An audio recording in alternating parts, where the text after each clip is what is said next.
Welcome back again to the conversation coming to you live from TV 360 here in Lagos, Nigeria. I still have with me in the studio my friend, my brother, my co-discussant, Comrade Murphy Abadoni. Murphy, thank you for staying with us. Oh, it's my pleasure always. Yes, at this stage of the program, we want to quickly look at a recurring decimal in our political atmosphere. And this is the governor's, deputy governor's feud. We have seen it repeatedly, but as at the moment, Nigerians are being amused by what is playing out in Edo and Ondo State, where Governor Obaseki is showing his deputy governor. The two Dodo states. The two Dodo states. Yes, I said it. And they're actually brothers, neighbors. They have infected one another. Yes. Where Governor Godwin Obaseki is showing his deputy, Philip Shaibu, what we call in our local parlance, it is show and pepe.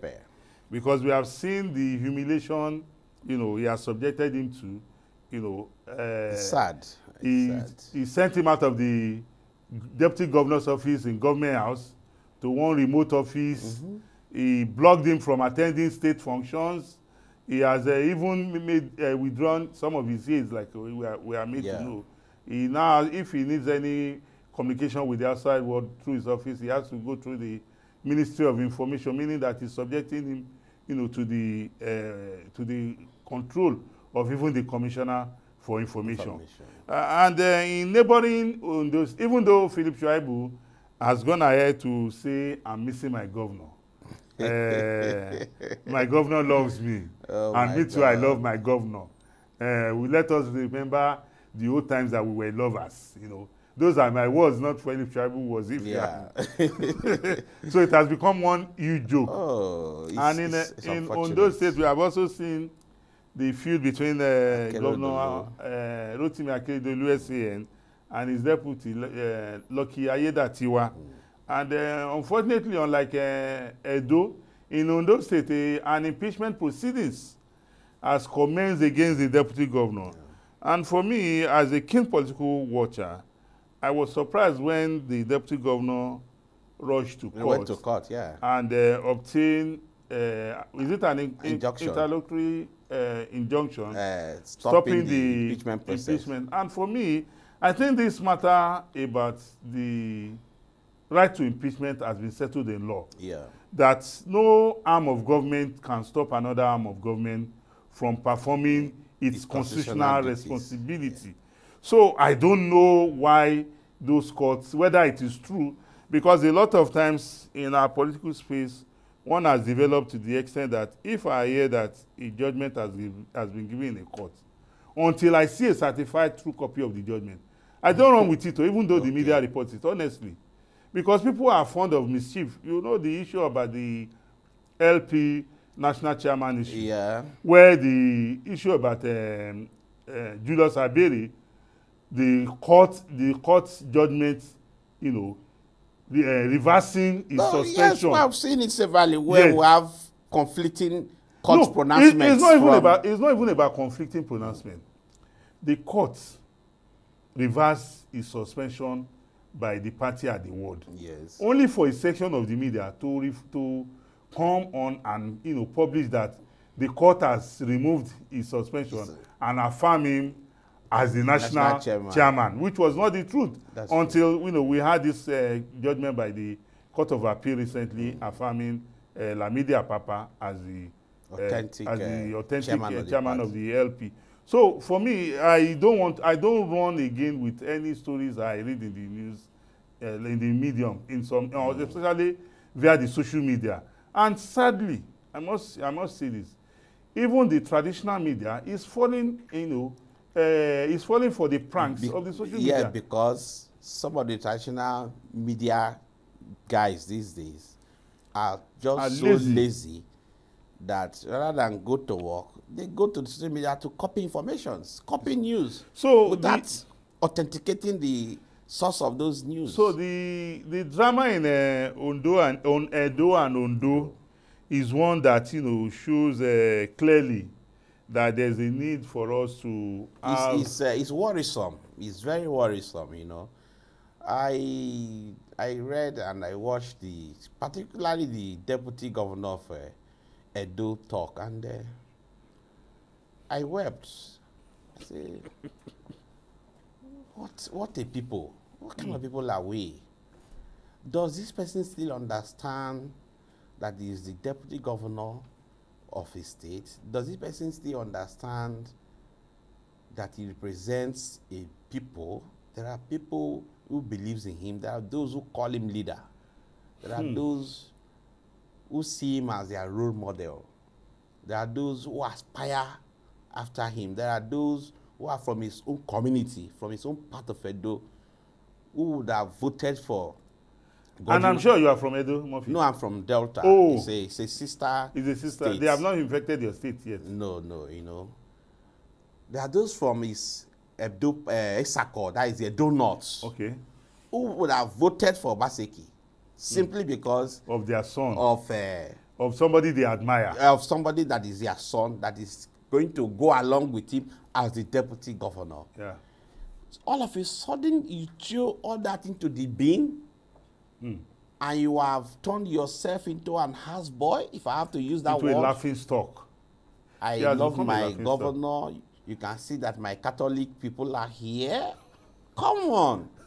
What are we saying? You should be disloyal. We're not saying you should be disrespectful. We know that the governor is your boss one way or the other. In politics, is so. Somebody's boss. Yeah. But then, there is also a place for the office that you occupy.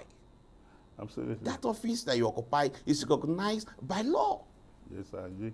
You understand? It's recognized by, so you must act with some high level of respect for that, if not for any other thing, yes. for that office. Yes. But for you to bring down yourself to the level where you have become a laughing stock, and it's not as if the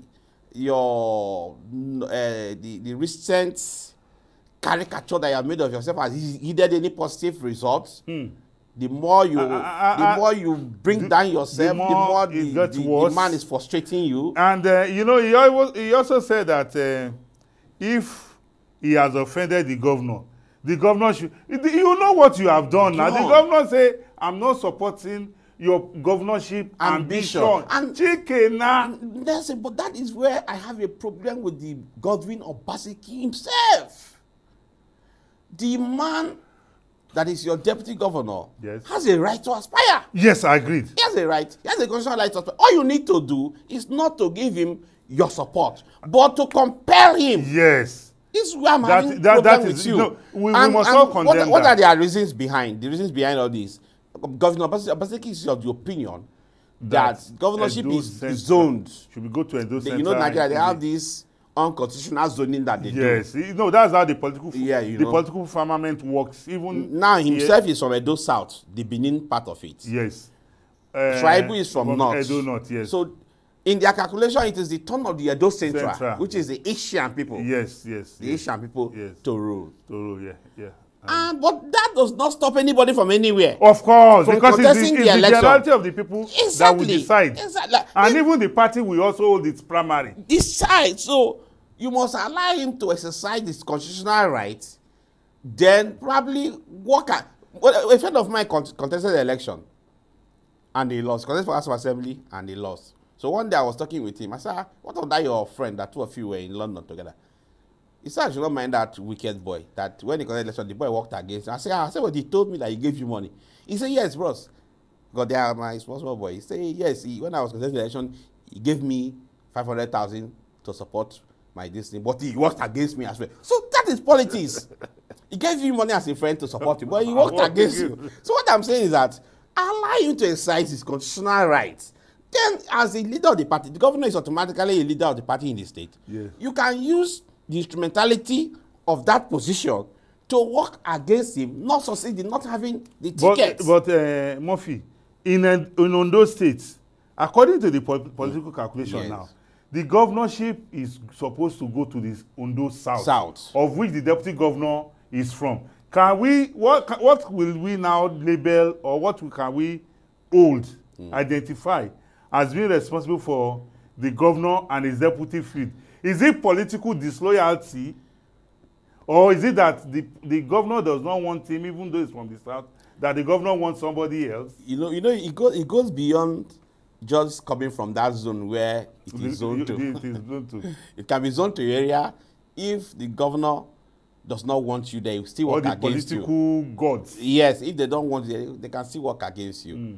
It happened in Delta State during the just concluded governorship election too. Yes, now. Yes. It was the turn of the Delta Central, the Robos. Okay. Some of them wanted David Edewe.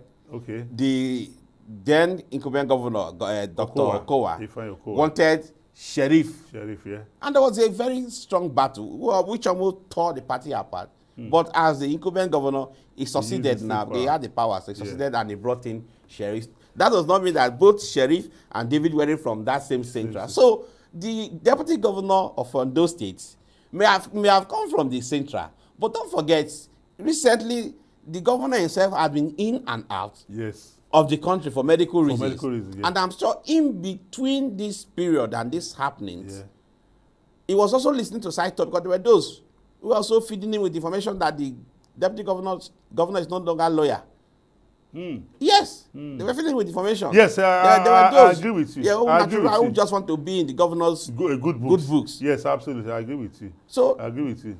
Based on certain force, or maybe force, maybe not, informations that got to why he was that way, that this person is no longer a lawyer, is no longer doing things the way you put it down. We put it down. So he came back with anger in him and started also frustrating and working against the man. But at the same time too, I think people must also understand, those who are aspiring, they can now see that anything deputy in politics is not always as strong as it appears in law, in paper. Once you are a deputy governor, a vice president, it's not always as strong as the constitution makes it to be. That is why a secretary to the governor may even have more power. Secretary to the state has more power than the deputy governor of a state. Because that one works directly with the governor. Even there are some commissioners that are more powerful than the... because they work directly with the boss. Yes, absolutely. Your own, sometimes you may not even have that close relationship with the boss. Yes. The relationship you have with that, okay, the constitution say you are the deputy governor. Yes, sometimes you are even picked by the party. The governor can assign any responsibility. Okay, it's your office. You don't have the direct, but I may not necessarily assign anything good to you. Honestly, we can't, because time is not our friend, we can't, we can't exhaust this discussion. Exactly. So thank you very much once again, my co-discussant, Murphy Abaduni. Thank you for coming on to the program. Well, ladies and gentlemen, this is where we want to call it a day on today's edition of The Conversation on TV 360. Thank you for staying in tune. Until we come your way again with another episode, please stay safe. Bye-bye.